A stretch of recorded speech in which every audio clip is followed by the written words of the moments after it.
When I was learning this whole Instead process, I actually had this vision from the Lord.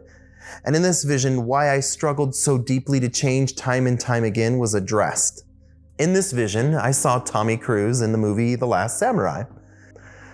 And it was the scene where Tommy was in the battle with the samurai for the first time, right? He had that flag with the white tiger on it, and he's swinging it around, and it goes all slow motion, and Katsumoto's watching him fight and having this massive revelation. Well, Tommy is in a fight for his life, right? And he's trying to fight off these men who want to end his way of living. He knew nothing of this culture except what he was told by other individuals. He was fighting to keep his way of life. And what was he? He was a captain in the army, and he was an alcoholic who regretted a lot of things from his life. And in the end, Tommy was beaten, taken back to the village. Now he's nursed back to health, and in those initial moments, you actually see Tommy Cruise fighting to stay a drunk. Now, why is he a drunk? Again, he's disgusted with his past and his mistakes. He's living past present. And then as the movie goes on, he has one of the first conversations with Katsumoto, and it's actually a heated one. Tommy is relating to Katsumoto from his pain and having his previous way of life taken from him. But as the movie progresses, good old Tommy Cruise begins to watch the people of this culture. Remember, it's a way of living contrary to the one he's accustomed to. But he begins to learn anyway through just simply observing. Then as the movie progresses a little bit more, he begins to learn their way of life even more by participating. How they eat, how they fight, what they wear, etc.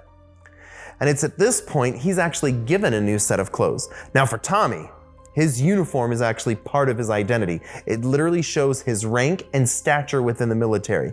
Yet he takes it off and puts on the new clothes. And that's actually a really, really funny scene, because that's the scene where he finally steps out with his new garb on and pretends to be a samurai and gets caught by the little kid. Absolutely hilarious. But the key point in this vision for me is when he's sitting in a field. I'm just gonna read what he'd said, okay? It says, spring 1877. This marks the longest I have stayed in one place since I left the farm in 17. There's so much here I will never understand. I've never been a church-going man, and what I have seen on the field of battle has led me to question God's purpose. But there is indeed something spiritual in this place, and though it may forever be obscure to me, I cannot but be aware of its power. I do know that it is here that I have known my first untroubled sleep in many years. And it's at that point this vision ends, right? And the Lord begins to speak to me, and he says, when you fight like a white tiger, you're fighting against my ways. You fear the culture of my kingdom, and you are striving to hold on to a way of life that you hate. In fact, it's one that's destroying you from the inside. And if you would only surrender and begin to learn and listen and participate in what I say and teach, you will have the peace you're looking for.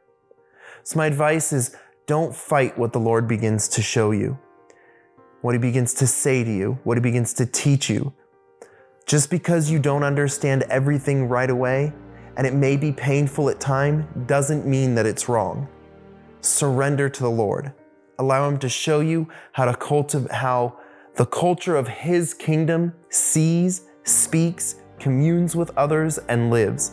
And begin to participate in those very things, and you'll dwell in the peace that you are searching for.